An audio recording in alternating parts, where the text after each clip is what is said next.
Good evening, ladies and gentlemen. On behalf of Axis Bank, I, Chandrasekhar, welcome you all for the 7th edition of Evolve. As we acknowledge that micro, small, and medium enterprise, which is in a term called MSME, sector has emerged as a highly vibrant and dynamic sector of Indian economy over 6 decades. MSMEs not only play a crucial role in providing large employment opportunities at competitively lower capital cost, also help in industrialization of rural backward areas, thereby reducing regional imbalance, assuring more equitable distribution of national income and wealth. And through Evolve, we acknowledge the contribution made by the segment and more specifically the people who are taking this endeavor ahead. Evolve symbolizes our bank's commitment towards this sector and its ever evolving needs, and hence Evolve in its 7th edition aspired to fulfill the expectation. We take this opportunity to thank all our customers who patronage Axis Bank. Ladies and gentlemen, thank you so much and heartiest welcome to all of you for the 7th edition of Evolve. Thank you so much. So, ladies and gentlemen, may I please welcome Mr. Sunil Reddy Dodla, Managing Director, Dodla Dairy Limited. Sri Dodla, Sunil Reddy Dodla, is son of Shesha Reddy, aged about 54 years, is hailing from Nellore district, Andhra Pradesh state. He is graduated in industrial engineering from Mangalore University, Karnataka. From being born and brought up in an agricultural family, he is a natural flair for agribusiness. Sri D. Sunil Reddy family is well known in the Nellore district for their philanthropic service. As a matter of fact, the District General Hospital of Nellore is in the name of their family, Dodla Subba Reddy Government Hospital, Nellore. Also, the Government Women's Degree College in Nellore town is in their family name, Dodla Kaushalya Amma Women's Degree College. He entered in dairy business during the year 1997 by establishing a milk processing packaging facility at Nellore town. After making the first plant and sales operation successful at the nearby areas like Nellore, Ongole and Chennai cities, later he expanded the operations to other southern states. Today, the operations of Dodla Dairy expanded across 11 states in India and spread into 3 other countries, Uganda, Kenya, and Singapore. He is actively involved in leading and directing companies towards new technology system and finding new avenues of business growth. He is contributory in organizing the required resources and translating ideas into reality. He takes strategic decisions based on input from internal and external stakeholders. He is passionate about cattle farming, cattle field activities. Towards this endeavor, he has established 1 cattle farm and 1 feed manufacturing unit at Kadapa district during 2011 and 2019 respectively. Please join me welcoming Mr. Sunil Reddy Dodla on the stage. Please have a big round of applause for sir. Thank you, sir.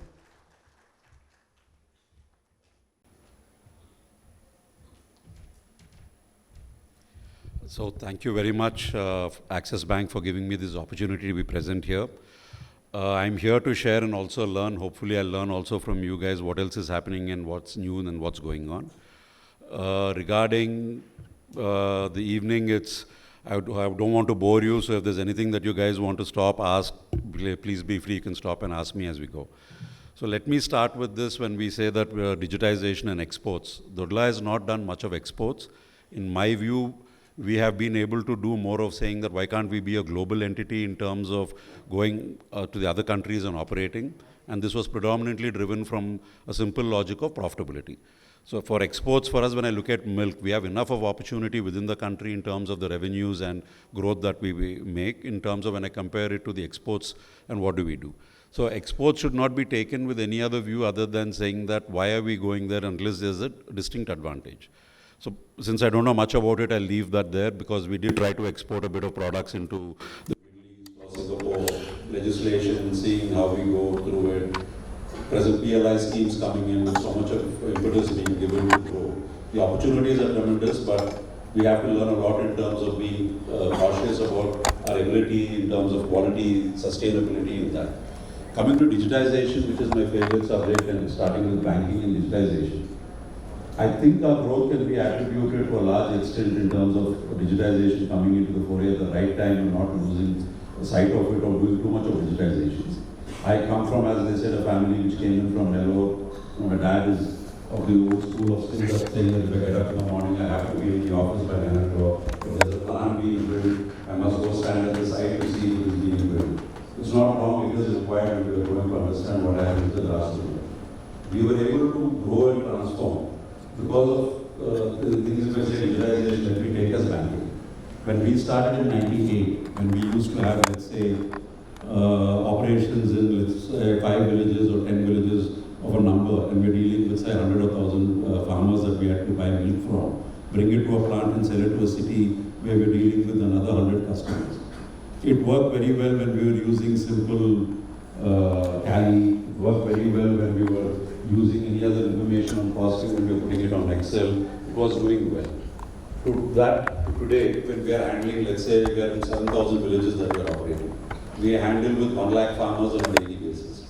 We have a truck fleet which does at least, say, 20,000 or 30,000 kilometers a day. I'm putting together all that we do. And then from there, when we go into 14 plants where these 7,000 villages coming into some 100 odd chilling centers, going into 14 plants and then being sold across the 11 states that we are operating and operating in other countries. It's simply not possible to do it without going and taking help from the form of digitization. And of course, people, they also play a key role. So when I look at it as digitization, we went in from saying a homegrown Tally modified to then going to Microsoft Dynamics, and from Microsoft Dynamics to today being on SAP and talking of costing. But the journey has been tough. It's not so simple, right? The reason I say tough is you get great implementers who can come and implement, you can spend the money and somebody will come and implement a fancy system. But if we are not able to understand it, we are not able to use it at every level of people, the digitization is of no use. So what if I have a fancy system and it generates a phenomenal costing report, but there's nobody to act on that report? It makes no sense.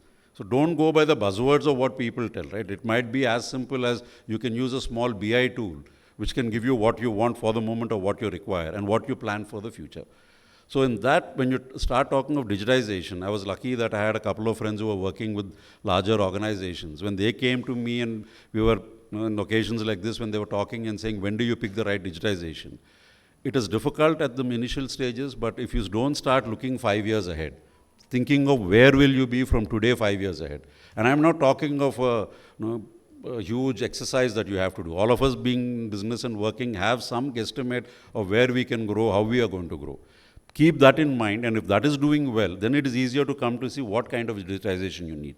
In my experience, we needed it because we are, let's say, a large company in terms of we are a commodity-based company, right? Our margins are lower. We do large volumes and low margins, so we have to keep track of our profitability very carefully because we work in paisas. So that's how the industry works as such. Because we work on what, 5, 6%, 7% margins is where we operate, but the volumes are larger. The return on capital is good, therefore it is good. But we can lose track very easily in this kind of a operation. So today, if I take it, when I said banking, the early days of 97, 98, when I had to pay a farmer, and I had, let's say, 30 villages of where we had to go, literally guys would go carry a bag of cash, go there, and accounting was done once in 15 days. Payment was being able to be made on the 20th day because by the time you get the ledgers posted, decide on the money and take the money and go give it. To today, morning and evening, it's done online. Every village is automated by itself. We are maintaining, like sir was telling earlier about all the bank accounts that have been opened. Today we have 1 lakh bank accounts open. Money is transferred into the bank account seamlessly, entirely done through process automation and system development, right? So once that has happened, it is not only that it's a question of saying that we have done a great job and we are very happy about doing it because we wanted to serve the nation. It made sense in terms of profitability for us because competitively a competitor who couldn't do that was struggling. The farmer would come and say, you're paying late, these guys are paying us on time. We were able to eliminate the village level middleman who was there earlier because otherwise he was the one whom we had to give the money to and he in turn would give it to the farmer. So he would say small things, right? He would say no change. The farmer had to bear that cost, even as low as that. keeping track of what happens. So today when I come and look at it, once we have gone to farmers for digitization, if my milk volumes are dropping, now I know which village, how many farmers are being lost. Before the data was not available, we couldn't do anything. We had to be dependent on the agent. Now bring that to saying when we go to 14 plants, when we want to do mass balancing, when we take every liter of milk that is procured at every village level from a farmer to the village level to a chilling center, and chilling center to a plant. It would have not been possible, right? Today we are able to keep track of that to 0.003%, because when I look at it as a paisa, that's my business. But to understand it, to get it implemented, it is not going to be easy, right? You can get the biggest of the names to implement it and it can be a fiasco. It has to be done in stages of what you understand. It's not only the tools can deliver wonderful things, right? If it takes SAP, it can do wonders. But if me and our team do not know how to extricate it, what is the data to be fed in, it makes no sense to go for digitization. Like today, if we are going and saying we have grown from doing costing from finance, so when I take digitization for me, what it means in terms of, let's say, an operational report. If there is a financial report where there's a number of sales, then you depend on Excel to take the, whatever the quantitative data, and you try to do divide, add, and come to your costing. If you go to costing now, where I'm going to keep moving it online, where every transaction that is being done is there, it's a great budgetary control for the team to understand why it is happening and where they're losing money. But for that, my accountant must be well aware of saying what are cost centers, where do I enter data, how do I do it. So it will not happen overnight, right? I just can't say I got a system and tomorrow morning it's going to be developed. And to do that, it is not only top-down effort, it has to be a team effort. If suddenly, when I come in and say I'm a youngster, if your younger generation comes in and says, oh, they're saying SAP should be implemented, we'll implement SAP. Because SAP will come and say today, even at a 30 crore, 50 crore turnover, you can implement SAP. There is nothing wrong in not implementing it, right? But what do you mean by SAP? Sounds nice, but what does it mean for you? So that's where it comes as digitization. When you look at it as money being moved or transferred is one. Operationally, when you start talking about budgetary controls, I was forced to go for budgetary controls because luckily for us as a dairy industry, we have small number of operations all over. If I go by my old school where I had to be in charge, I had to pick up a phone call to make every decision, I want to do everything, growth becomes restricted. Because we had too many small things, it was not possible for one human being to do it. So we started to fall back on people and systems to help implement. Today, when Axis Bank starts talking about so many branches and coming to the ability of coming to the customer and saying being done online, it is not going to be a job of one person, right? It is the effort of what the requirements are, who's going to put it together, the user testing that happens. So this is on the back end. Now I come to the front end, it's another whole ocean apart now, right? The same old school of where we were delivering milk to every house, not me, but as the industry. Milk packets were delivered to a house from long, 10, 20 years ago, every day a packet was delivered. How was it delivered? There was a method to the madness, right? There was a system in place, which I had an agent, a watchman, and the system would deliver, money would be collected on a daily basis, and it would be paid. Now today I have new age guys who have come and are talking about a D2C delivery. And now I'm coming and saying, so should I go on and be a D2C company and then start delivering online? For me, it still doesn't make sense financially. It's a thumb rule. I might be wrong. I'm not here to discuss dairy, but just to give it as a thumb rule. If I take my price of what I deliver at my, let's say, distribution point in Hyderabad, and I bring it to a consumer, my distribution cost, including my whatever I have in the middle, the trade or whoever, might be costing me 10 rupees. But if I do the same thing with an online distribution mechanism, considering that a delivery boy can carry only 15 kgs of weight, he can do 3 types of delivery before milk reaches you in the morning between the 5 to 6 a.m. kind of a delivery schedule. It simply does not make sense because that is costing me 18 rupees. So how will I justify this 8 rupees of difference just because I've gone to D2C, because everybody is doing D2C, and somebody will say, no, if you're not there in D2C, now you lose in the future. It sounds nice, but who's going to do the cash burn now? Unfortunately, I come from the old school where I still look at cash and cash flow, right? I cannot go say customer acquisition cost and all the new buzzwords that come in and say it's going to cost 10,000 rupees for one customer and it's going to take me 3 years to recover the 10,000 rupees from that customer as a margin that I make. And then why the hell am I going to D2C? But in the same breath, I cannot be not aware of it. So now if I leave it to you guys and saying digitization is happening, when should we go into D2C? When should we start implementing more money and putting money in on this D2C or the app to delivery to do? So these debates cannot happen just because somebody told us, right? We have to make sure it is useful to us and it is applicable to us. And that has been the whole part of my journey in the company when we started operating and trying to grow. And digitization is on all fronts. It's not only on cash in the front. Take HR, for example. if you want to do even a simple performance appraisal, not just for the sake of putting it on paper, but to actually say that even if I have 20 people, how will I put my appraisal in place to say who is a good guy later? All the large institutions, everybody has a performance appraisal system in place. How much do they depend on it? Is it really worth the while to get talent? For me, digitization on the HR front plays a major role. Because every time we go and ask anybody, there's a major problem today, we say there's no manpower. But then if we come back and look at manpower and say, have we kept track of what it is to be done? When we are smaller, the Telugu word I use is karapetnam, right? We use the stick and say, if you don't deliver, I'll hit you. But when the number of people become larger, that doesn't work anymore effectively. Then how do you go and visualize people who are there? So today, our biggest constraint when we are growing is lack of manpower, lack of talent. And there's so much available on one side, but we're not able to utilize it.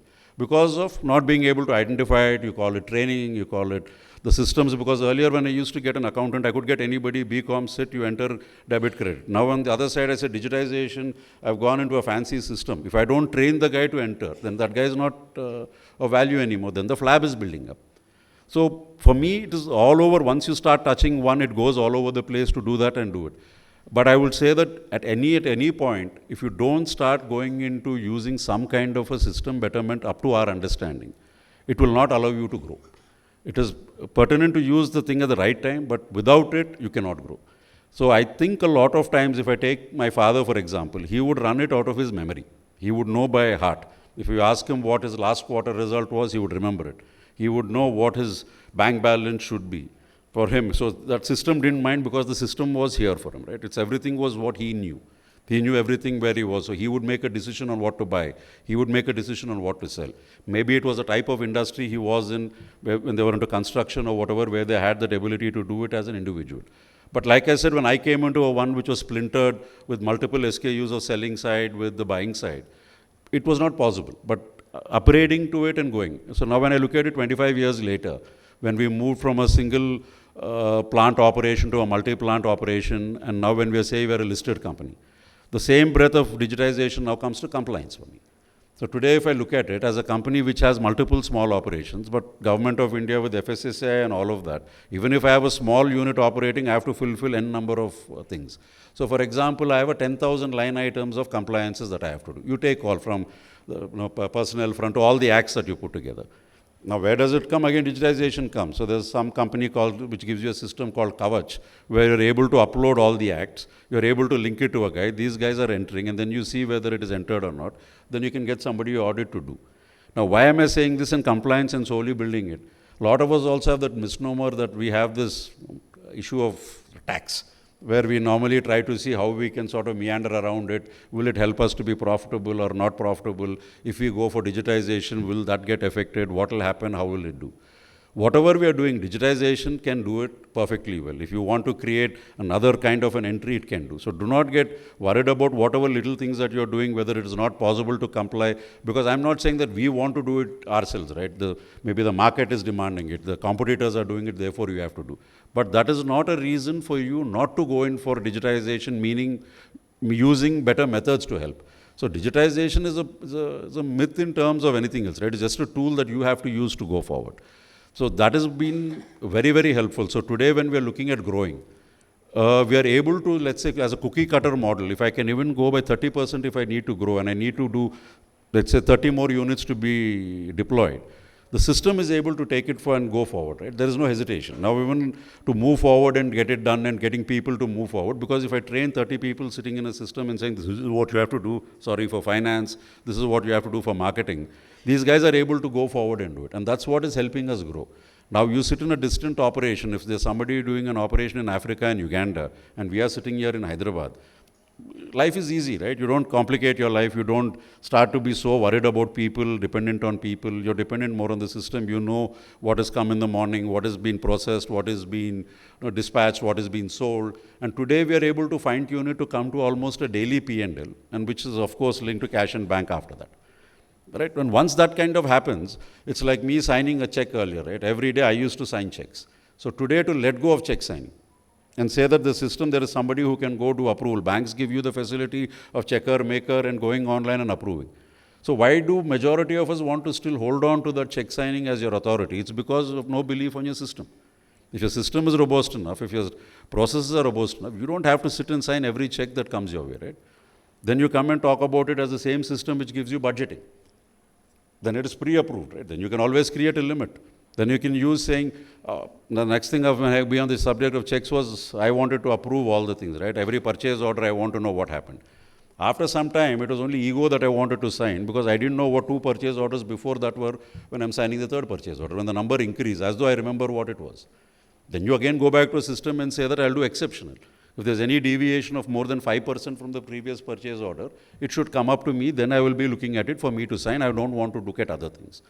So between a budget, between a system, it frees you from thinking and also starts empowering other people to operate within the guidelines. And it does not happen overnight, right? It is a tedious process, routine process. You have to keep on at it, going on at it, and it'll never stop. Every year you do one thing, and then the new thing comes into play. So like I was just meeting my co-speaker who's into marketing, and that's something which I have been very poor at, like when I started talking about my D2C. Then you go and touch on that. Then there is an ocean there to learn, right? Right from people now talking of how do I take a pin code, add demography on top of it by going and taking Google Maps and saying, is there office space here, is there residential space here? Therefore give us saying, as per pin code, what should my sales be? Where am I going to be selling? So where do we go, right? So it will be a never-ending process. But it is an expensive process. You can't do that if you don't have money. If it is not profitable, please first fix profitability, at least so that cash flows are strong before we start going and implementing. And every technology piece that you implement has a return on investment. You must be very clear by implementing that what is the return you are getting. And it's very, very easy. You will see that return. Whoever is implementing it for you, you ask them that, they will give you an explanation as how you will get the return on the investment that you've made in technology. So like we said, when I went back to my farmers, we have been able to eliminate the middleman because we're paying directly into the farm. So there are small things which have given us a saving, which all the equipment that we put and deployed, we recovered within 2 years' time. Now when we're going and saying we wanted to do costing much more refined, the amount of things that it throws up in terms of saying capacity utilization, at which section is less, why is it less in that section, has become easier. We are doing it now 25 years later of costing. We didn't do costing when we were in the first 5 years of operation. The first 5 years, yes, we depended on Excel. But even that was a sort of a system, right? Whether you call it Excel, whether you call it Tally, or whether you call it, depending on that to make a call, rather than making a call intuitively or by memory. So a lot of us get that impulse to say that I know what I am doing, therefore I'll make it. But if you go and start looking at what was it 3 years in a row, how did it go, the trends that are happening. So how much can we remember by memory, right? And then to make the call of, if I go and say, I was asking you guys to make a 5-year projection. How much work does it take for you to put the last 5 years in the same row, in columns, and say, next 5 years? And then come back and bring it down to as simple as saying that if I need to budget my sales, if last 5 years I've been doing that, I want to grow by a certain more. It will have some correlation, right? Either with the customer or with the consumer or whatever it is. We have to spend that time in even that system, right? Systemizing it to say, how do I create my next year budget? Not just out of memory, but putting it together. Why does it help? Now I am becoming 54 and I'm planning to retire at, let's say, 58. If next gen has to come in, what do I teach the next gen? I can't teach them my memory, right? If I teach them this process is what it is, and this is how I do it, it's so much more easier that they can learn from me faster. Otherwise, they have to go through the same system, right? If it took me 25 years to learn, if I tell them start from scratch, they have to learn the same thing for 25 years again. But if I am able to bring that learning down, what I've learned in 25 years, to them to learn in 5 years, they get a 20-year advantage over me, right? And that should help them in growing better and learning more things. So that is what it is. And coming from technology to things like Dun Bradstreet and Axis Bank doing today, I had the good fortune of meeting one gentleman called T.V. Rao Garu, who was basically from IMA, who was a HR man, right? So he was the one who came and was trying to educate us on systems of HR and all that. And he came and said, we sat with us, and then we said, whatsoever, all euphoric. We said, we are great, we are going to do review every quarter, we'll do all that. He came and laughed and said, guys, be happy if you can do it even once in a year. And if you can do that properly, don't do this quarterly and all that. You're too young as a company, that will happen. And he added, saying to us when we were sitting as I was sitting, I'm saying, I'm managing director. He said, so since how long have you been managing director? So this was maybe 5 or 10 years when the company was running. I said 10 years. So he says, what new things have you learned in the 10 years? If you are trying to be a head of an organization, have you read one book extra on something that is there? Have you improved your knowledge one more? Little more about it, be it your process, be it this. How come you're doing the same thing and you're sitting in that role and you want things to grow and you want things to move forward? So what he was trying to say is, we sitting at the top, if we are not learning ourselves, not going to do, go to some conference. So now I make it a point. At one time when affordability was not there, I would go to any conference that I could afford to. When affordability is there, now for example, if Hyderabad ISB was there, at one point when they said a course costs 5 lakhs, I was like, what a waste of money. It's all nonsense. But once you learn, then I realized that when the student is ready, the teacher shall appear, as an old saying. It is up to your thirst of what you want to learn that things will come and come your way, right? You can't just go and say that. And we tend to get carried away with that, because we are all bosses of our companies. At some point we think we know everything. But from there to start learning is a difficult challenge. Now when we go and sit in any of these courses, why I like it and saying I went for this digital transformation courses, it was not what they told me about SAP on the screen. But offline, when you listen to people who are having and saying their problem, I'm saying that 30% or 40% of the people I met who came and talked to me about SAP were saying, don't go for it, it's a waste of time. It is no, it doesn't happen, it is all, implementation won't happen. Then there were ones who succeeded who were saying, no, it's great. But now how do you sit with somebody and say, why is it great for one and why is it bad for the other? And what do you pick out of it? And if that is where you're leading, and sometimes you get lucky. For me, I was lucky in my life that I had right people at the right time who I met, maybe. That things fell into place. There is a bit of luck to things that also has to happen. It's all brilliance or whatever. There's always a quotient of the luck in terms of the people you meet. But the second thing of the quotient is consistency. Like when I say the same thing we implemented, let's say from our own homegrown tool implementing Dynamics. So at that point of time, sorry, I'm going to use the word Deloitte because he's the next speaker, and somebody comes and gives me saying, I'm ENY, I'm this, I will give you this, it's 2 crores worth of implementation. I didn't want it. So I went and got it implemented for somebody who came and said, we'll implement it at 5 lakhs. Now I realize there is a difference. When somebody says 2 crores and somebody says 5 lakhs, there will be a qualitative difference between both of whatever happens. But I think I did the right thing by going to 5 lakhs, because when the 5 lakhs we started implementing, we realized we didn't have the knowledge also. There was no point in me going and taking somebody big enough when I don't have the knowledge. So he taught us something and then we graduated. Today we use the big 4 or big 5 to do our implementations because we are able to ask them the questions of what we need. There is a lot of work of being done beforehand in terms of saying what we need and what are we implementing, what does the system offer, why is it not so. There are 5-7 people now who know about it, so they come and explain. So for one simple implementation, if I have a tech team, they're sitting and talking to operational heads to get the requirements, to put it together. If you don't keep doing it incrementally, is what I'm coming to bring it again, the growth will become difficult. You cannot increase in size and scale. And do not make the blunder of keeping a lot of it under yourselves, right? Learn to delegate. The more you can delegate, the more team you can build, is when growth will start happening. And I think in the days to come, I'm getting more worried, at least with my family, not necessarily our kids are going to be interested in what we are doing. They're all become more independent these days. They want to do their own things. So if you make it a little bit easier, I hope they'll come. If you make this as complicated, definitely not, right? They're going to say no. And also it is a question of, today the world is very much competitive, right? Things are changing so rapidly. We have to keep abreast of things going. So to get more people, to get tech going along with it is there. So that's a brief thing about what I was talking about, saying our experience in terms of doing the right thing at the right time and going and implementing technology works. I'm a follower, I would say, rather than saying we as a company will go and do something unique and say we are the first to do. We still don't have that risk appetite. We look around, see who's doing better. If my competitor is implementing something and doing better, we wait and watch.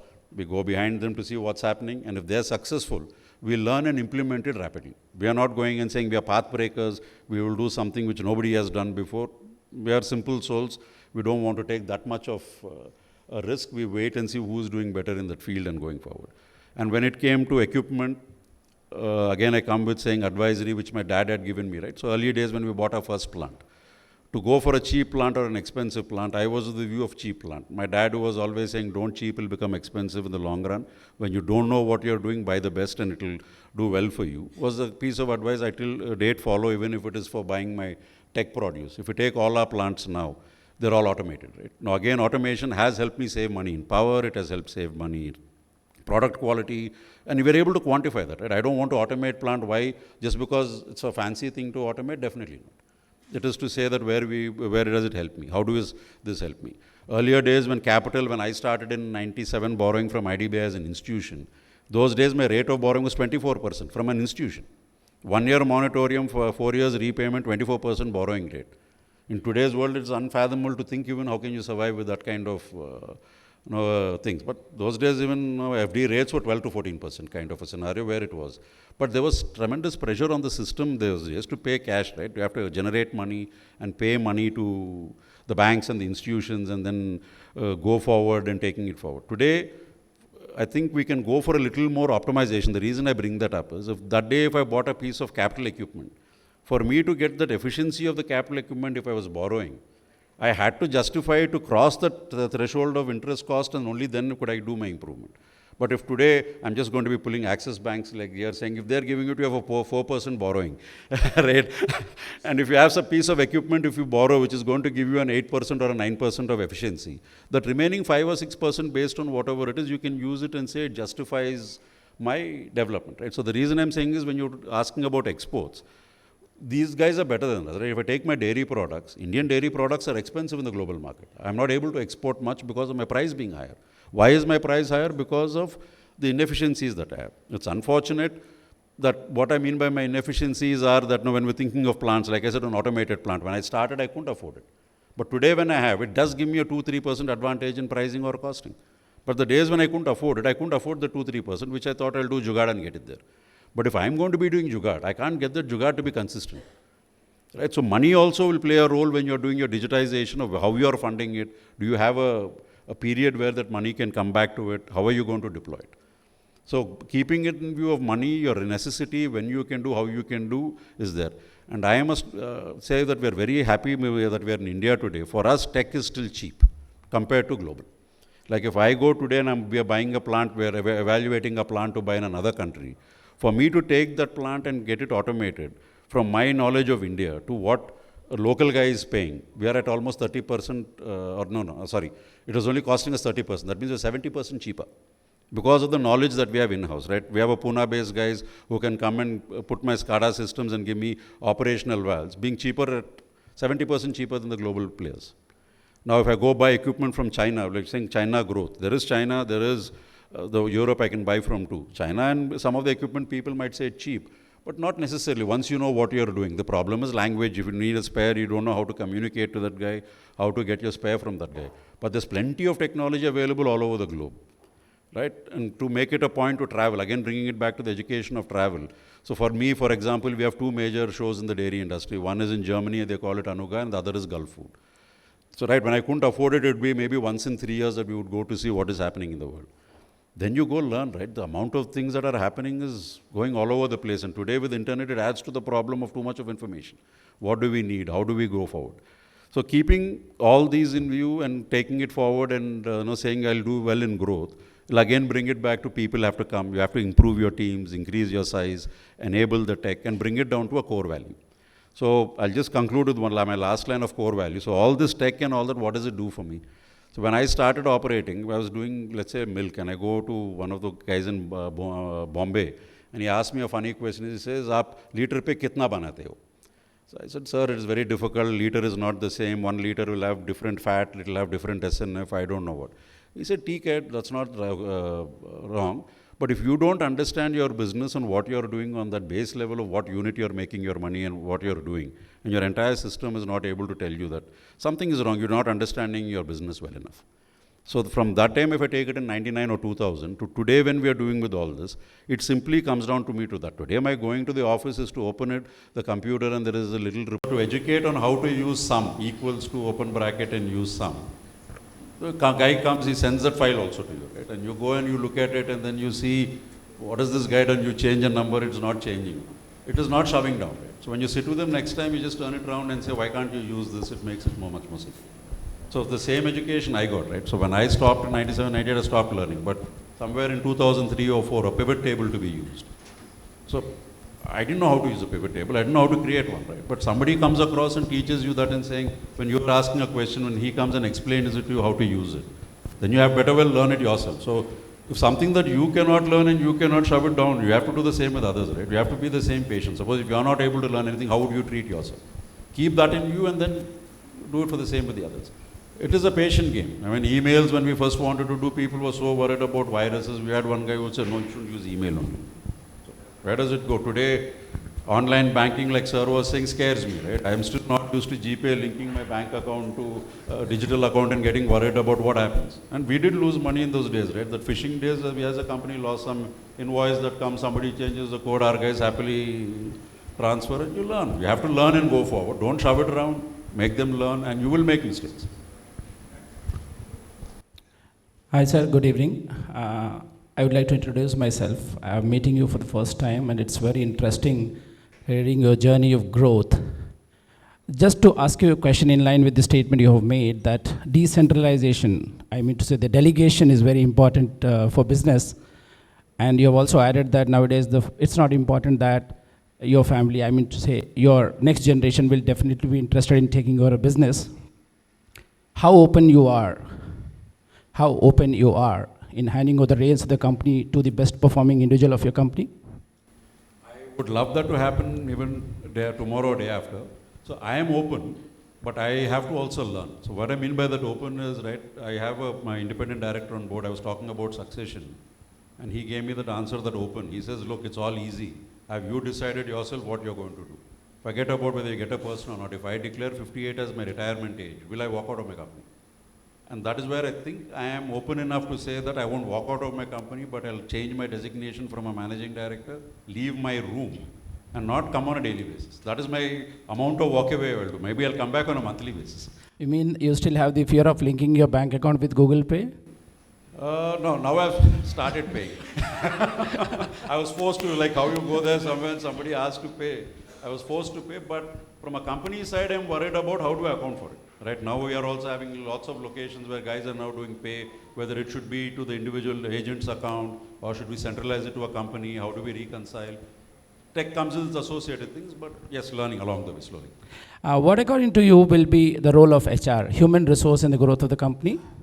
I think now at the stage I am, it becomes the most important. More than tech or more than finance or whatever, HR is becoming more important. If given an opportunity for you to understand growth versus caliber, will you go for retention or for addition of an HR? Come again, addition or?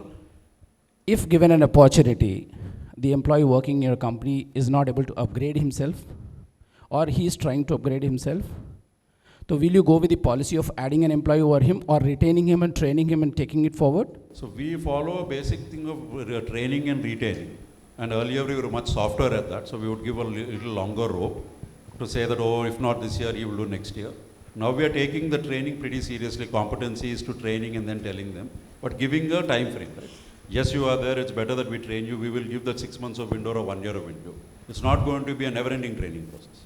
See, I am working as a CFO for Radha Spaces, Radha TMT group of companies, you must be aware of that.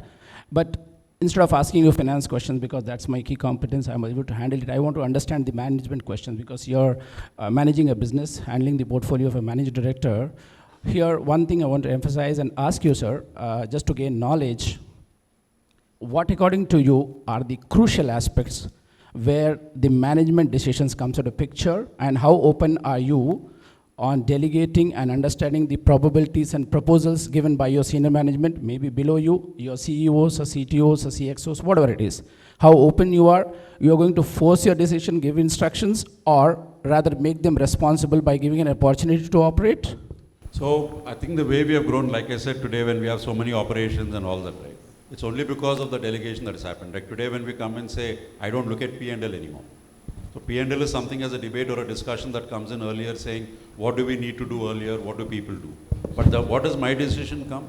As sitting in the chair of now as an investor versus an operator, I think I'm graduating more to being an investor and a strategic thought process, right? So my decisions are more in terms of, will milk as a commodity continue to grow? How long will this growth happen?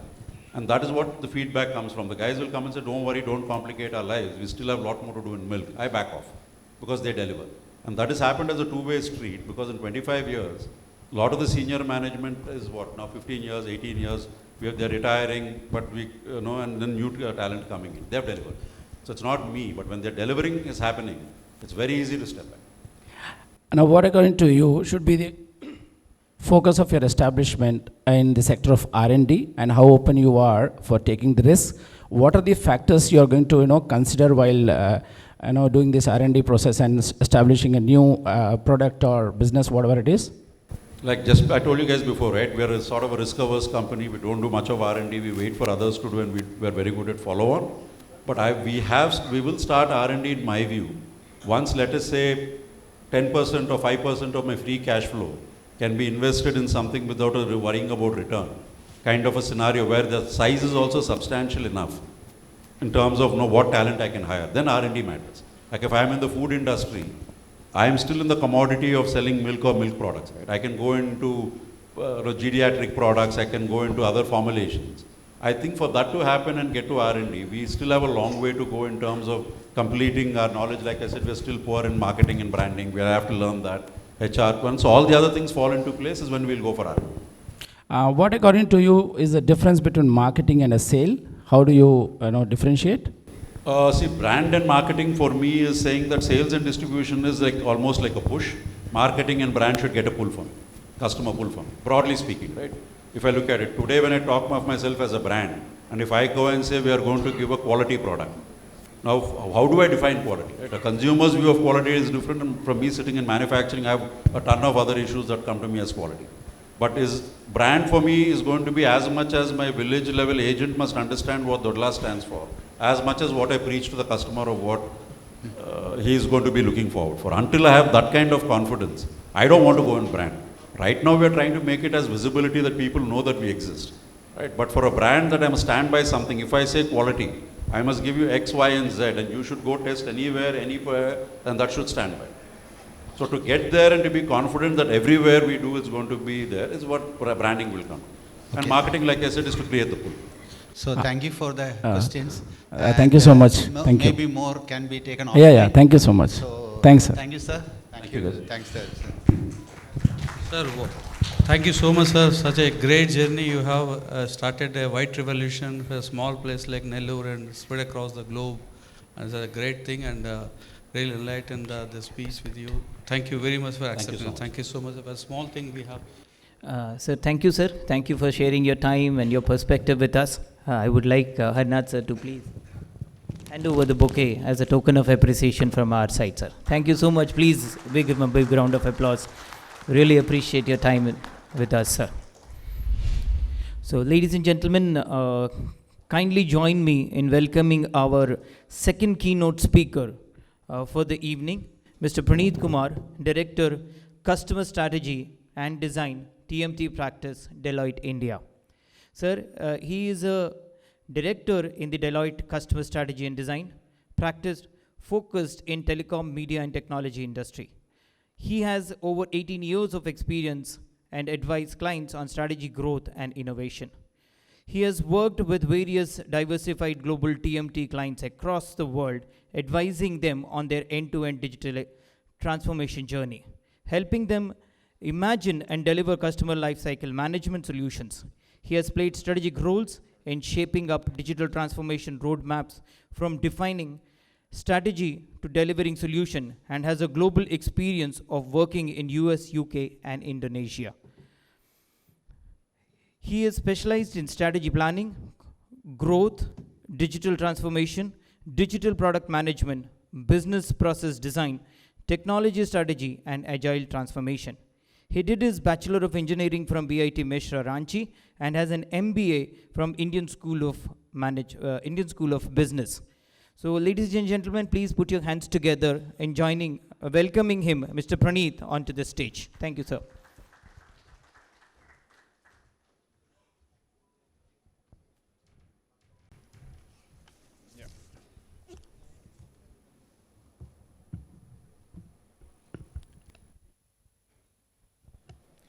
You can hear me okay? All right, so before I start, I just want to say thank you for having me here. It's a privilege to be talking to all of you today and sharing what I have gained over my 18 years of experience working at Deloitte. The topic that we've chosen today to share with you is digital transformation. And we will cover various topics, but if you think there are additional questions that you have, please feel free to ask them, all right? So let me just, start by, sharing this thought which Jeff Bezos has said, right? That in today's world, what exactly, if you think about it, is constantly keep you relevant is the agility, right? Is the agility for you to keep changing, right? Basis what the situation is in the market right now. And I personally have lived through the decade of digital transformation. So I'm not sure if you trace back, when does this digital transformation actually started? When did you first heard the word digital transformation? It was about a decade back, about 2011, 12. I was in the US at that point of time, and I was still doing a lot of digitization work, but then suddenly I heard the word digital transformation. So I think it is important for us to understand what these terminologies are for you to make better decision when you start the digital transformation journey and what exactly it is. I have heard, people talk about digitization. You'll also hear a word called digitalization, and of course there is digital transformation that we talk about. So before I get started, what I want all of you to do is, if you have your mobile phone, could you just go to www.menti.com, use the code, and if you could answer the question that what digital really means for you. If you could do that would be great. So, could you do that? What digital really means, there is a site called www.menti.com. It's on the screen here, and there is the code that you have to type in. So what digital really means for you?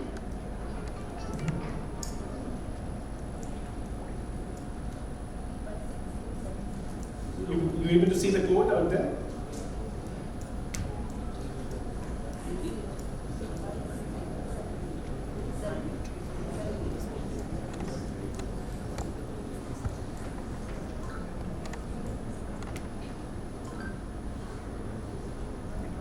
Yeah, I can see some of you are typing it already. It's visible.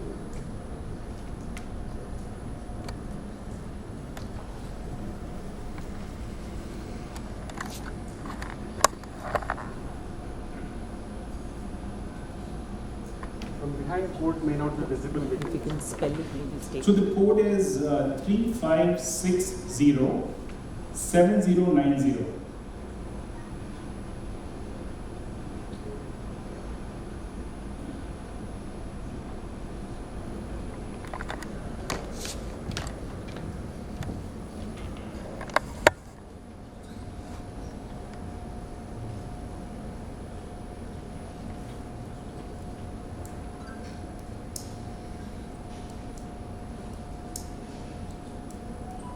A lot of interesting responses, as you can see.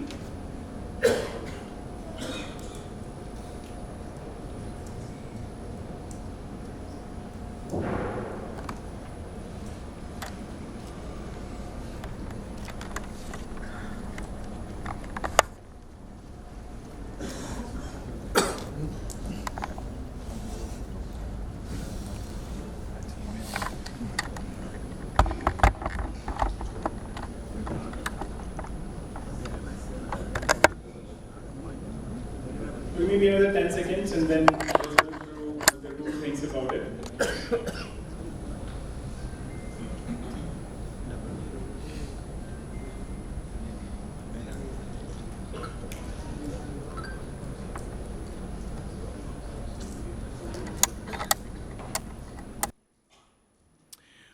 All right, so I think time is up. Let's look at it. I think it's a lot of information, a lot of good ideas and thoughts. What a lot of people think is digital is about automation. It's about paperless, cashless. I can see electronic transmission, data gathering, binary numbers, touchless, new age, the future. What else? What else is interesting? Time saving, of course. So a lot of ideas in the room. So let me just try to share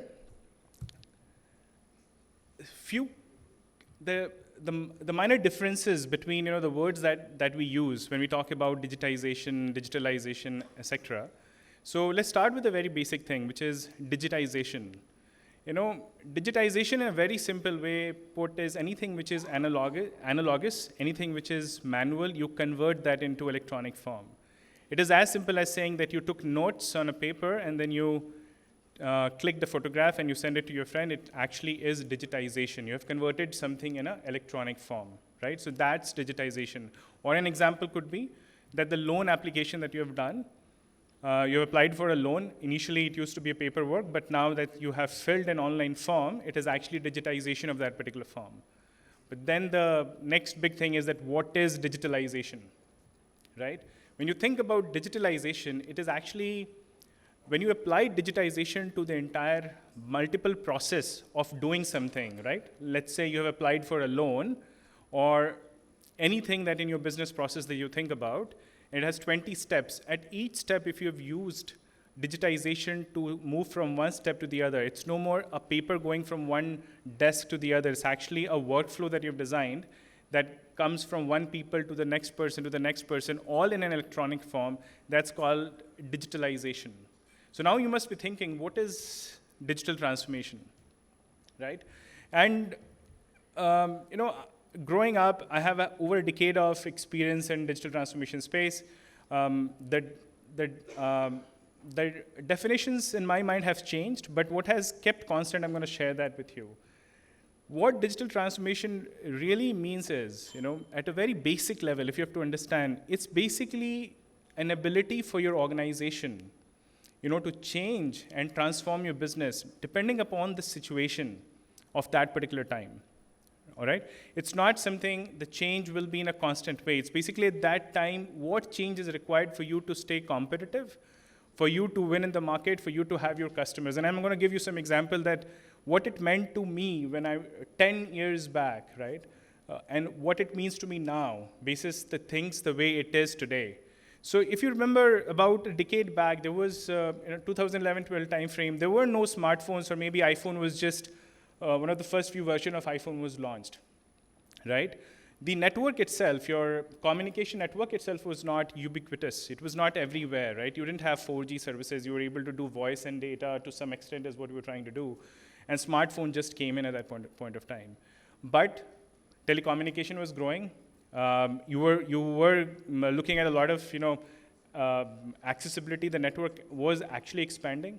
So what happened then? You had customers going online, right? A lot of customers started spending more time on online and started using smartphones. In about 12, 13, I'm talking about the Western world. In India, it still happened after a couple of years, but in the Western world, that's what it started with. So now, what should company have done at that point of time? If your customers are out on the web, on the portal, and if you have not invested in building a digital solution that creates an amazing experience for your customer to stay associated with your brand, you're actually losing on your customer. So what it meant at that point of time is that how do I capture my customer online? How do I acquire my customer online? So all the organizations started investing in building mobile apps, right? They started building and creating experiences on the web portal, right? They started making the life of the customer easier, that when they log into your portal or to your app, they feel great about using it. So they started investing in customer experiences in that point of time. Now, when you fast forward a decade now, I heard Sir talk about experiences today. We still talk about experiences because at the end of it, it is that experience which is going to keep your customers with you. And that's the most important aspect when we talk about digital transformation. But today it means different thing. What's happening today if you think about it? Now, contexts have changed. We're at the verge of launching 5G in few areas. We've already launched 5G in India. What's happening is there is a plethora of data that is getting created because all of us are online. More and more people are online. We're creating a lot of data. But then what do we do with the data? How do we make sense of the data? So what's happening latest today is, artificial intelligence, that to get insights from the data so that you can create amazing experiences for your customers. Now, in a way, when your customer talks to you next time, you exactly know that what's the problem the customer has faced when the person called me last time, right?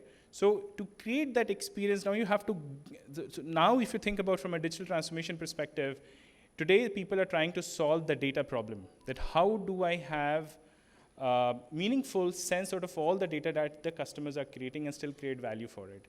But what is the crux here? The crux is always, how do you create differentiated value for your customer through your digital transformation engagement? Now, as an organization, if you think about it, you have to always think about optimizing your customer experience, as we talked about.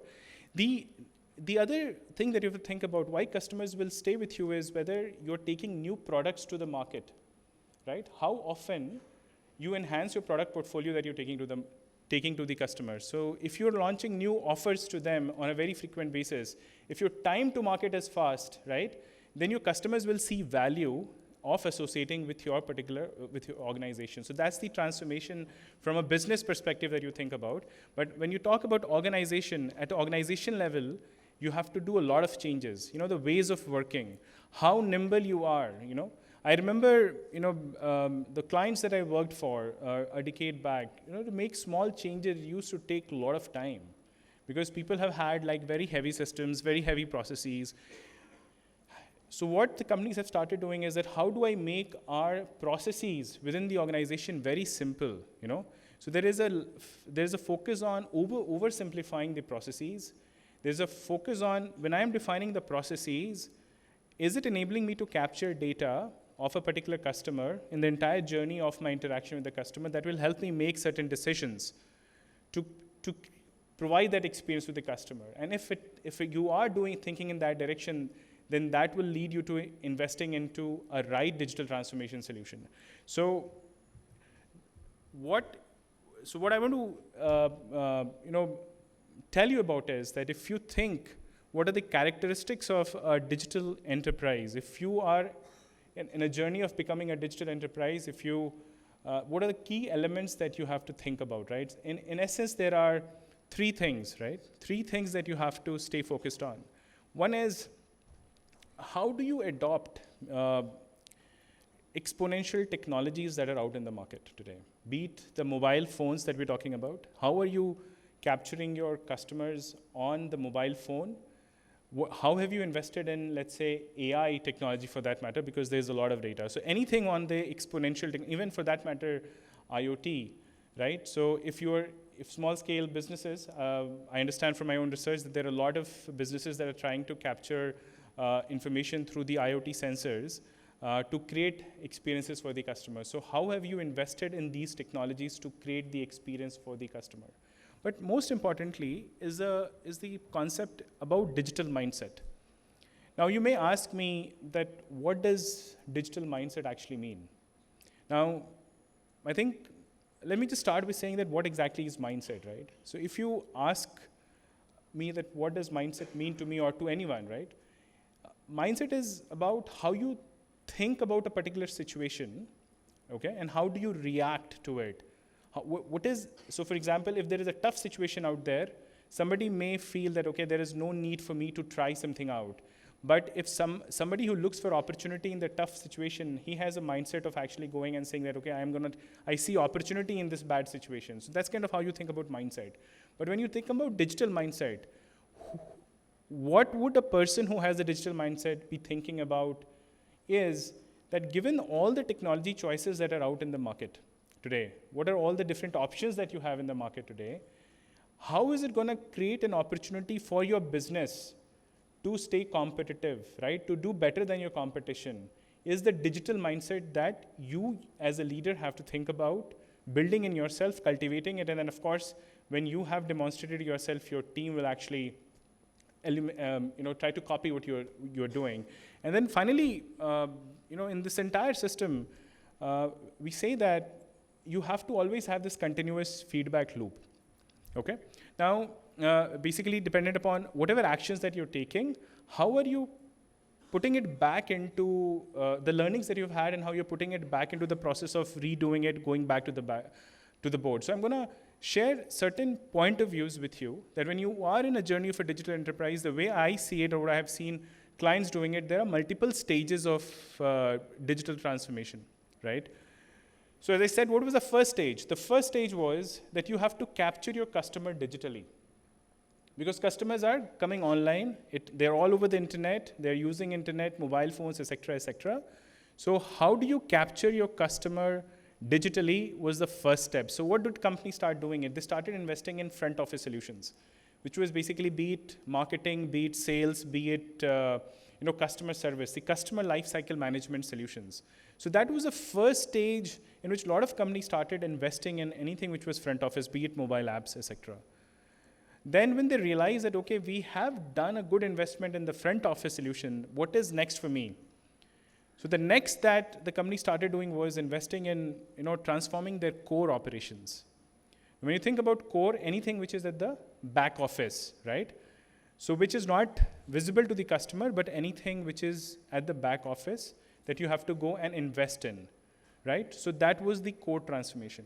Now think about investing in you're changing your entire architecture with open APIs, etc., so that you can talk to your partners very openly, right? Once you have done the core transformation, what the third phase was that there was a business model innovation where people started figuring out different ways of making money, different ways of going to the market.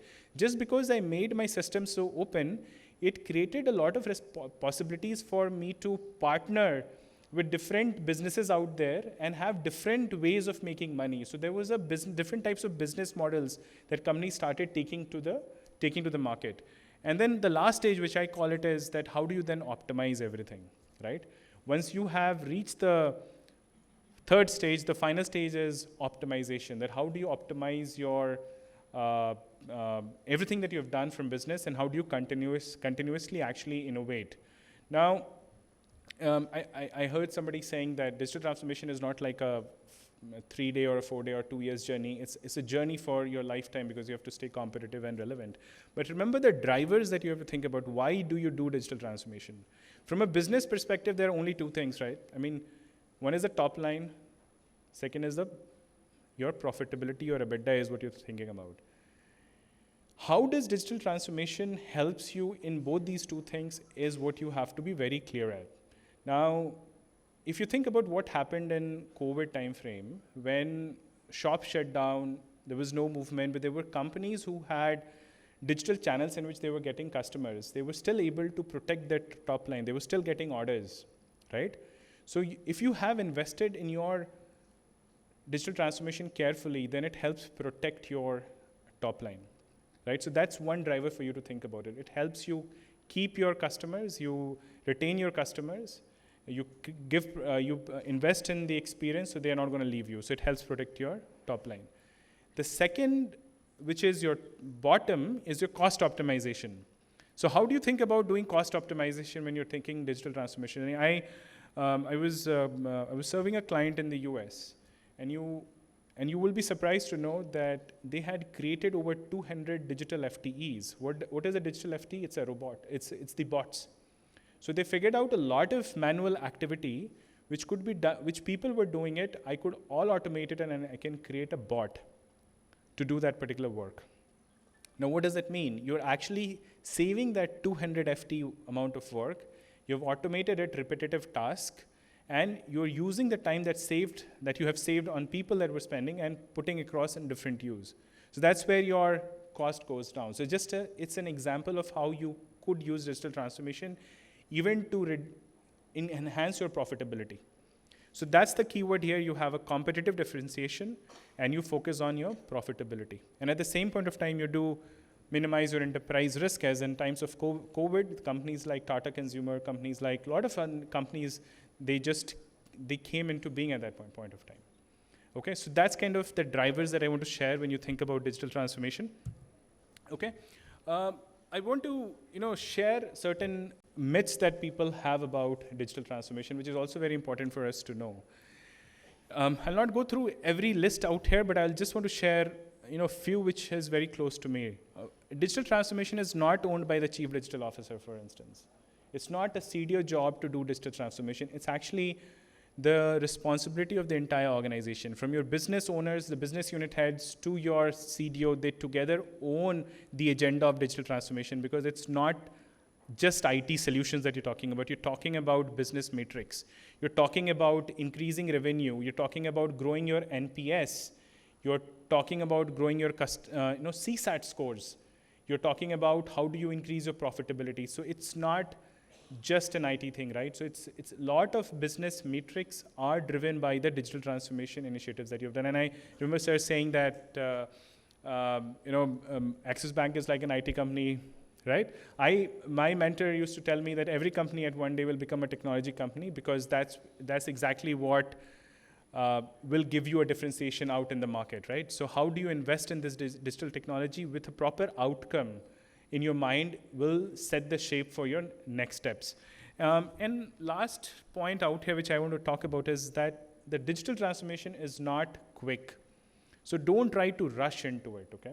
It is a very complex thing, well sought after, like Sunil sir was talking about, that if I don't know how to use the system and I go and invest a lot of money in building the system, then probably it is of no use to me. So you don't rush into it. You understand what is the need for you at that particular point of time, right? And how do you understand what is the need? You must have heard this concept of customer centricity. Everything that you do, if you are keeping customer at the center and you're defining your end-to-end operations around the customer, okay?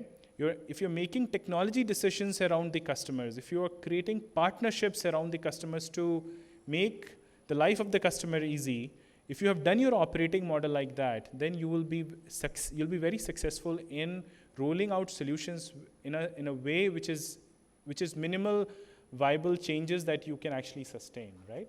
And you can see the return on the investment that you're doing, okay? So digital transformation is not quick, it's a journey. It's a journey that is to be spearheaded by somebody who understands what it means, by a team of people who understand what it means, to create that culture within the organization. Now, while I talk about creating that digital DNA within the organization, there are 4 or 5 components that I want to share when you think about it, right? That how do you think about getting this digital as part of your DNA? The first thing that you have to know is that it is not a siloed thing to do. It is an enterprise-wide initiative that you have to take. That's number 1. Number 2, you have to think about how you transform your operating model, how you work on a day-to-day basis, your ways of working that needs to be changed. That's the operating model that you have to think about from changing. It is not an initiative that somebody at a junior level will be actually able to drive successfully. It has to be driven by the CXOs, right? So if you think about people who are in the finance, I've heard a lot of, I have experienced many CFOs who actually drives the entire ERP transformation, because you need ERP for your financial statement, because they know how to use it, right? So CFO driving an ERP transformation, because that's the only way you can know what exactly you need from that, right? So it is a CXO-driven initiative that you have to think about. The next is, it is a cross-functional team. It spreads across multiple functions. It's not a team's job, it is the entire function. How your sales and distribution team thinks about capturing customer, to how your technology team is supporting, taking those solutions out in the market, et cetera, et cetera. So it's a multiple disciplinary team that needs to come together to do that. And finally, when you're thinking about digital transformation, it is not a small change that you're talking about, it's a step change. It's a big change that you need to have on your agenda, that how do you make step change happen, that when you invest in doing digital transformation work. Okay, what I want to do today is maybe just play a video to see something. A disruption is a short film. Will the sound work?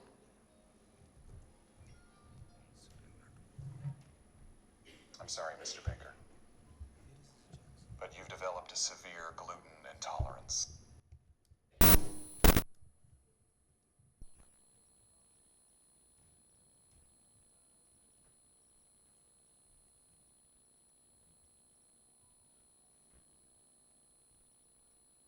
I'm sorry, Mr. Baker, but you've developed a severe gluten intolerance.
Can I get one gluten-free croissant? Yeah.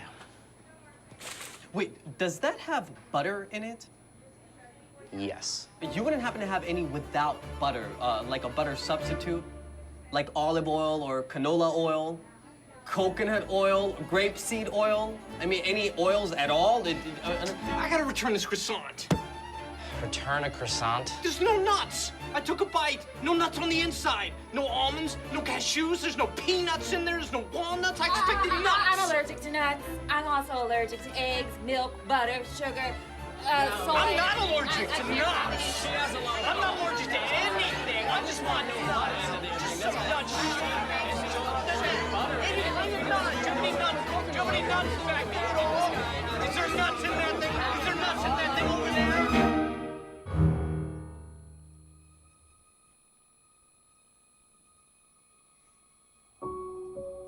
Every year, thousands of people are diagnosed with a gluten intolerance. Where will they go when they need custom-made croissants? Hi, I'm Joseph from Joseph's Gluten-Free Bakery. When I was diagnosed with a gluten intolerance, I thought my life was over.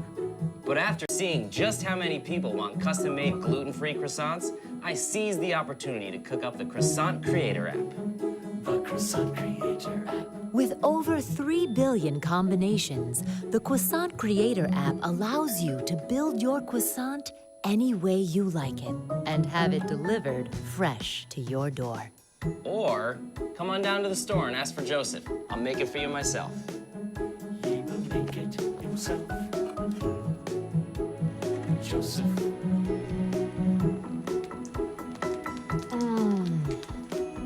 Joseph's Bakery. Let your biggest concerns be my biggest opportunities. When you're hungry for some dough, you gotta go to Joseph.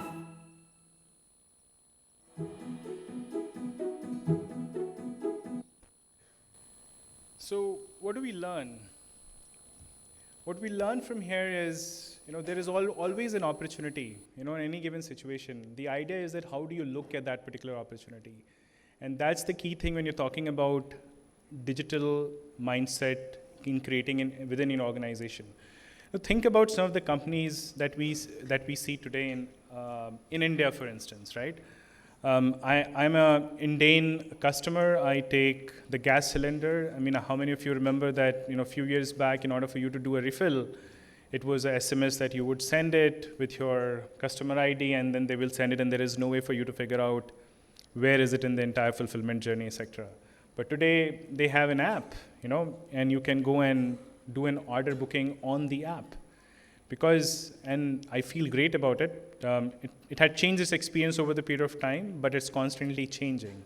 So the idea was that how do you continuously evolve around customer expectation, keeping customer at the center, and a lot of banks, the way the entire digital banking has changed in India, okay?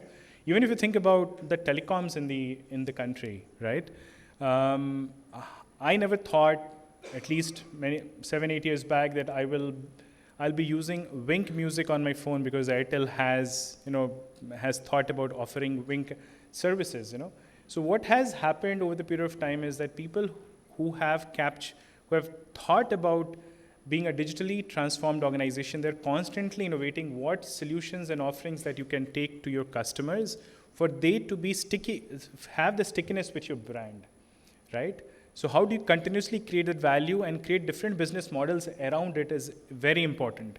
Now, what you see here is in a process of you to get into the digital transformation journey, we talked about digitization. A lot of people actually stops at digitalization, that they think that they have automated everything end to end, all the processes automated, so now I'm a digitally transformed organization. But that's not where you have to be. That's not your goalpost. Your North Star has to be at a place where you have created that ability within your organization to respond to any change that is out there in the market today. How are you continuously thinking about what will be the future of your business? So digital transformation will make your business a future-proof business, is the point that where you have to constantly think about it. Think about customers. What they care about today, they will not care about it tomorrow. They will care more about more. So how the customer expectations will continue to increase, as you saw in that video, that customers will always demand more. And you can't just say that I don't care. You have to continuously figure it out that how do you do better than your competition.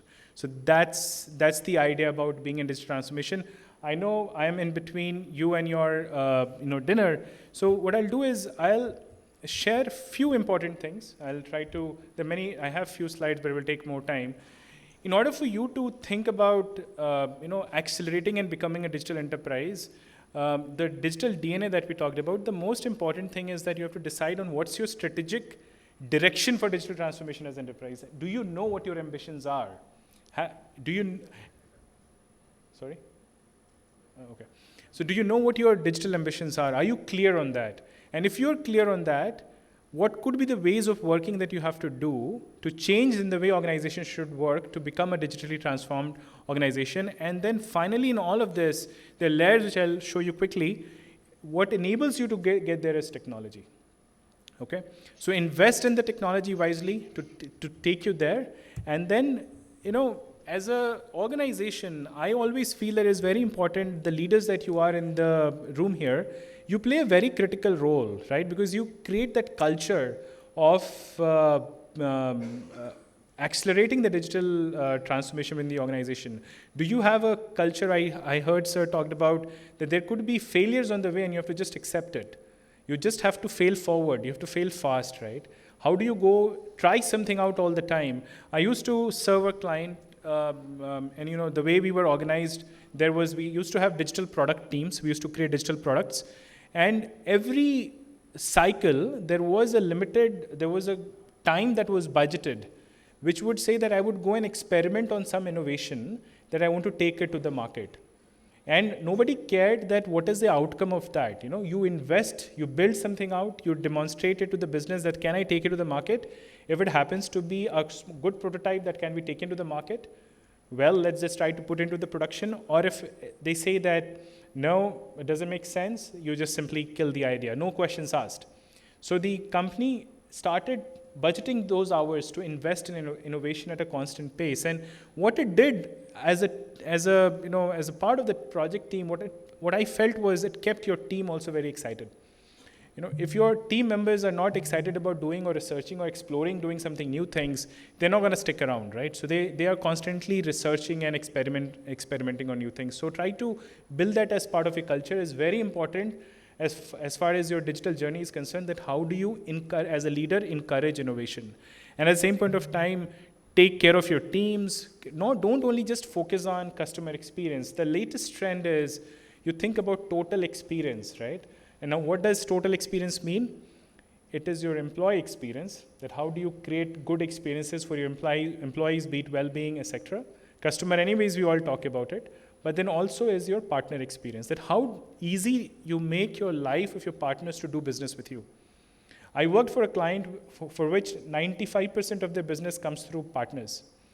So they invest a lot of time in understanding a partner journey, understanding every touch points where the partners will have with the brand and what problems it could be, so that the motto was that how do I make it easy for the partners to do business with me? That's when the partners will always choose me over somebody else. So think about investing in experiences, a total experience. And then finally, some of the attributes, the traits of a digital transformation organization, as you can see out here, is customer centricity is the most important thing. Always decide every decision based on the customer experiences that you want to create. How do you do skill building within the team? How do you, constantly change the ecosystem? How do you are actually investing in creating an ecosystems around you? And most important thing, which actually close to me, is nimbleness here. That as an organization, how fast are you to react to a particular situation? There are many traits, but these are some of the ones which I want to leave you with. I know we are running out of time. There were a few slides, but I'll just leave it right now for some questions if you have. If you want to ask, I will be happy to take it now.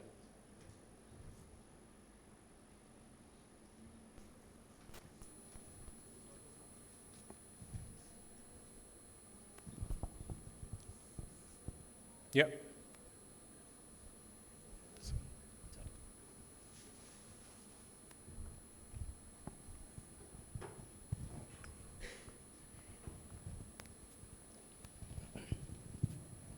Hi, sir. Yeah. I am Rajshekhar.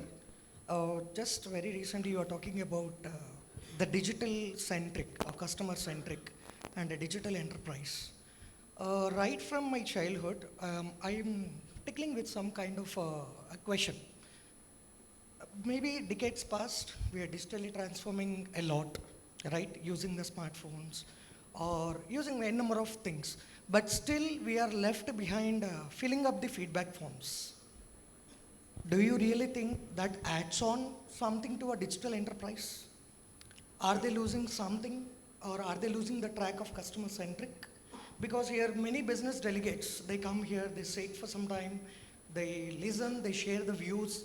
Do you really think they are much excited in filling up the feedback forms? You're saying Manually, I'm talking about manually. So you're saying whether the customers are excited in creating the feedback form is what you're saying?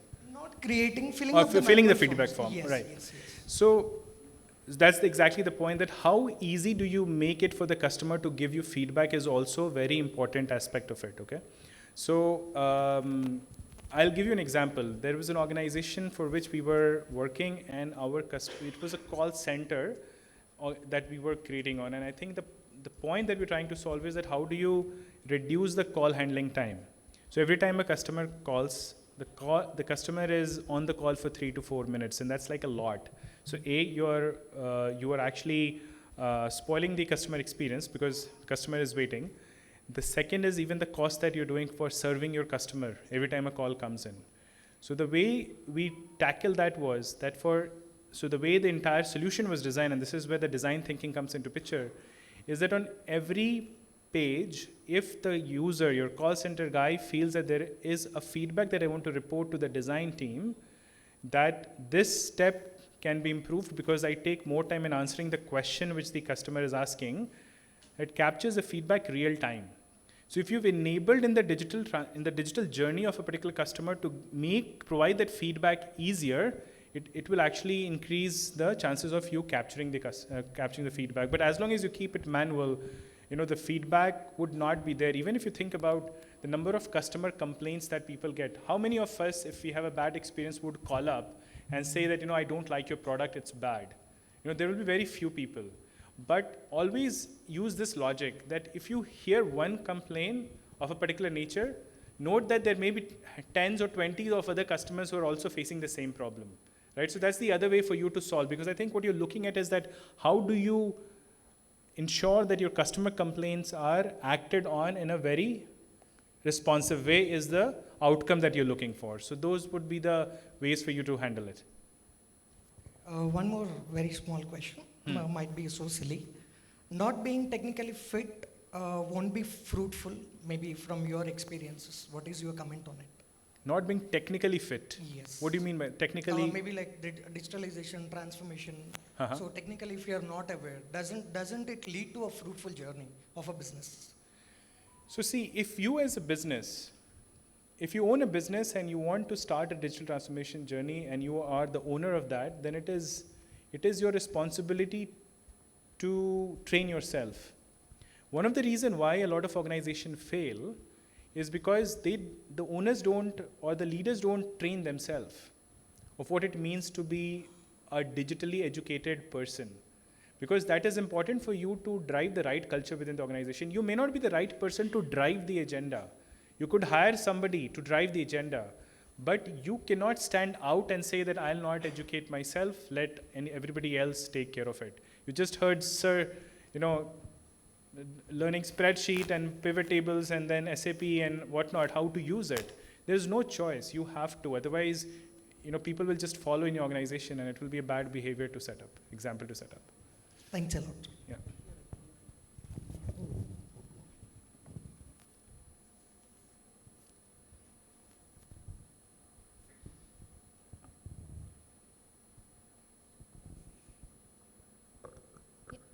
Good evening, everyone. And yeah. So just one question is there any key difference that we have to look into, or any key points when we look at digital transformation for B2C and between B2B? Of course. The kind of technology that we need to use, or the kind of solution that we need to offer? No, absolutely. So, see, what you have to do is what we typically recommend is that you do a persona study. If you think about B2C, the problems that in the B2C space happens is that your customers churn very fast. If they don't like your product, they're going to leave you, okay, very soon. So the churn is a big problem in the B2C space. So you have to think about how you manage your churn and how do you keep your expectations of your customers, fulfilled all the time. In case of B2B, while the churn is not a big problem, the problem is gaining customer trust. So in case of B2B, what you do is you typically have like an account management team and a relationship management team who builds those relationships. And the key things that they will always look about is that how fast you are able to deliver a service that you've asked for. The problem in B2B type of product is what? Is when you say that I need a product, which is a complex product, from understanding the configuration of the product to the price to the discount to all the contract is a very complex process. So if you have digitalized that process in a way that it is faster, the time to market is faster, then it will help from a customer perspective that, okay, it's good to do business with this guys because it is very fast in their response time. In case of B2C, you'll always think about at what point you have to do a right offer to the customer so that customer does not leave. So I'll share an insight, right? So for this one client that I was serving, they had an algorithm which was based on some of the data that they have studied, that if a customer calls within so many days, so many times, then there is a 95% probability that the customer will churn, will leave your product. So they had these limits defined based on some of the past data that they have studied. So what did they do with this data? So when they knew that the customer is calling at the threshold levels of those limits, then the system was designed smartly to say, offer this to the customer when the customer calls. So hey, I'm sorry for all the pains that you've had. As an organization, we're going to give you a 10% discount on your next bill cycle. So those are the kind of models that you think about from again, the data, studying the data and how you use those data insights to retain the customers. So you have to study your personas of your customer type. You have to study their journey of engagement and then offer that solution. And another thing related to the same B2B and B2C is, personally we have experienced as a B2B technology user is sometimes they try to gain commercial advantage of the utilization of the product, because if sometimes a lot of customers end using the product rather than in B2C where they try to optimize it to the best possible, where they try to bring down the cost and the final pricing of the product. It's not the same in case of B2B technology where they kind of take advantage of the commercial importance of the product. So in those cases, do we suggest to develop the product in-house, or any experience that you have in these kind of situations? So if I've understood your question properly, what you're saying is that in B2B case, the customers don't tend to utilize the product that much as in case of B2C. Is that what you're asking? No, sorry if I'm not clear with the question. What I was asking is, sometimes the products that we use in B2B or the technology that we use, the person offering that technology might actually shoot up the price because you end up using it or you get used to the tool, or there's no other choice in some cases. Okay. So in those, have you experienced any such Sure. scenarios? So, there is this trend, we keep talking to the clients that you cannot be vendor lock-in, right? So what happens is that sometimes you have so much dependency on a particular type of technology that you get logged in. So there's a concept of how do you avoid vendor lock-in. So they say, can I build digitally loosely coupled systems so that if I have to get rid of this particular technology product that you're talking about, then I'll be easily able to do that. So there are multiple strategies which the clients actually follows. That how do I not make it a suite of same set platforms end to end, because then I'll be logged in and I have no other options. So those are some of the technology architecture decisions that you'll have to take when you go into that particular path? That how do you want to be logged in, or do you want to keep yourself flexible enough to move to a different products if there is a need be? Thank you. Yeah. So thank you. Probably we have one last question opportunity. Yeah, hi sir, good evening. Good evening everyone. So my name is Rohit. So I just want to understand, like as you mentioned, being a digital company or a company who adopt the like digital approach. So in today's scenario, like how can company can reduce their CAC, which is cost to serve, or like cost to acquire the customer, and how can they increase the lifetime value to serve an individual customer? Because these are the important metrics for any company in these days. So can you just throw some light on that? No, sure. So see, it boils down to, again, right? I mean, let's talk about that cost to serve bit, right? So have you invested enough in self-service capabilities? Okay. So the trends that you have to think about is that how do you do zero touch, and how do you invest in self-service capabilities? Now, if you have, I forgot the name of the company, but there is this organization which has actually removed call centers. They said, I will not have call centers. Okay? And so that was how you actually go and reduce the cost to serve bit that you talked about. Now, that means that carefully understanding of your, the customer usage of the product and how they use it. Do you have enough material online that if the person does not have access to an individual who can train the customer to use your product, are there online videos? So this one customer that I have served, they used to create sufficient number of online videos that if there is a problem in actually installing the product on your own, you could go and refer to the videos versus actually calling up the call center to say that, hey, I'm not able to do that. The second is, from your self-service perspective, do you have proper investment in your app, and is your app too easy to build? Now, again, these are all part of, how you do design thinking. Now, if your customer have to type in 20 things to explain a problem, then that is a problem. It is not a very intuitive way or an easy way for a customer to report a problem. So you have to make life easy for your customer to report a problem, and so that, then you can respond back quickly. So those are the initiatives that you can do in reducing the cost to serve a customer. But then the other thing is that if you have invested in providing, and I think everybody knows about it, that if you've invested in your service capabilities, if you're an organization which is constantly offering different value-added services to your customers, the VAS products, you'll find it funny if I tell you that one of the reasons I don't switch from Airtel to any other company is because I have a playlist on Wink that I don't want to lose. I have to recreate that playlist if I go to anywhere, right? So how do you create some of those value-added services so that your customers continue with you and do the renewals on time, right? So you have to invest in some of the value-added services as well, so that you're not investing too much on acquiring customers all the time. Focus on renewing your current customers as much as you could. Okay. So, sorry, but due to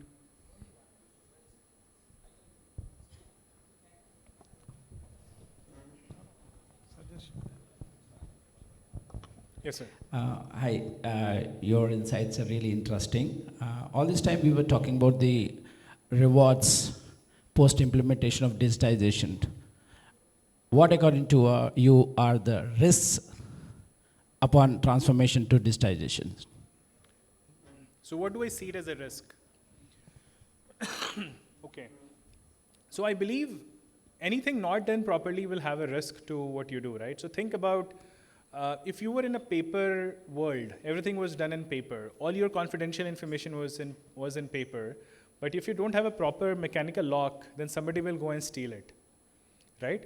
So likewise, when you're thinking about a digital world, when every data is out there in the web and you have probably cloud or data centers, et cetera, if you've not invested properly in, let's say, cyber security for your organization, right?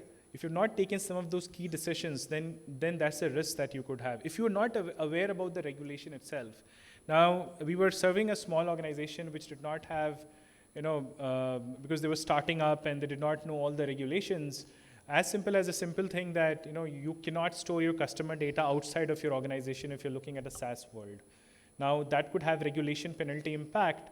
So the idea there is that whenever you go on taking any of this journey, make sure you have the right people on your team who can advise you on these aspects that would otherwise expose you. So I see a big risk in terms of cyber, because the cyber attacks just by the prediction is going to increase a lot, and hence the growth of a lot of cybersecurity companies these days. The second is be careful about the regulations out there, whether you know all the regulations of the data that you're storing and the protection that you're building around any of these initiatives that you're taking. Do you think AI is a boon or a bane to the industry? I see a lot of benefit of AI, because it again depends. So the consultant answer is it depends, right? Now, why it depends is how you tend to use it. So for instance, if you're using AI to say that if my customer has come, and my customer owns four of these products, in the last 6 months have purchased the following products, so the propensity to buy a new product is high, so if you offer this, the customer will buy it. Now, that's an intelligence that you're arriving from a data perspective, that how do you actually go and sell more to the customer. So it's again from a use case perspective, there are a lot of use cases which will help create value for your organization if it is done well. When it comes to cost, you must be using Make My Trip app very frequently, being a senior position person in Deloitte. Have you ever checked that if you keep fiddling with Make My Trip more than twice or thrice, the AI works and the price increases? Correct. So do you think it is a boon or a bane to the consumer or to the traveler, or whatever you would say? It's a very, very good question. I'm being a customer, I feel it's a pain. Okay, but I think what the companies have become smarter about is that how do you take care of, I think a lot of people do that you create demand and then you take advantage of the demand, you price the product up, they're trying to do it smartly on a digital channel. But I think a lot of business does the same. Is there's a scarcity, you'll up your price, and that's what they try to do. They just think that if so many people are searching, let's up the price, still I'll get the money. So do you think this is a bane for digitization? It's again, depends upon from a business perspective. For a customer, I'm pretty sure if they think that the customers will be not happy with that particular algorithm, which I think most of the companies have now. You're quasi agreeing to that. Yeah, yes. Thank you. Thank you. Thanks for the questions. So we can take the other questions offline. Thank you, sir. Thank you for all those insightful talks which you have given, and I think you covered in the question answers very well. So thank you, sir. Thank you for your presence. Please, ladies and gentlemen, give him a big round of applause. Really appreciate your effort, sir. Thank you very much. Sir, just please stay back. May I request Mr. Santosh to please come on stage. He is the geography head, heading Tamil Nadu, Andhra, and Telangana state for our commercial banking business. So, sir, as a token of appreciation, may I request you to please hand over this bouquet to sir.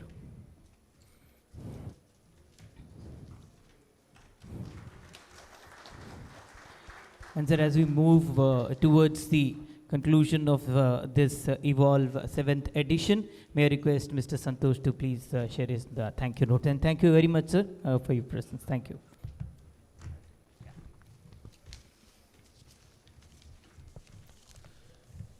So we bankers tend to see the digital journey from a financial perspective. But after listening to Sunil sir and to Mr. Kumar's technical definitions, we understand that fundamental principles of digital journey is the same. And we also understood that digital journey is not about technology, but it's a new way of life. It's an enhanced way of life. And it is not to be undertaken by one person in the company or one department, but with everyone in the company or an organization. So as we draw towards the end of the session, we would like to thank Mr. Dodla and Mr. Kumar for sharing the valuable insights, and to all the guests for their valuable participation. You could come here despite your busy schedules. Thanks, everyone. Thank you, Mr. Dodla. Thank you, Mr. Kumar. your feedback is valuable to us, so we would request you to just give your feedback in the feedback form and leave it at your desk or give it at the registration, this thing. Please join us for cocktails and dinner. Thanks everyone. Thank you.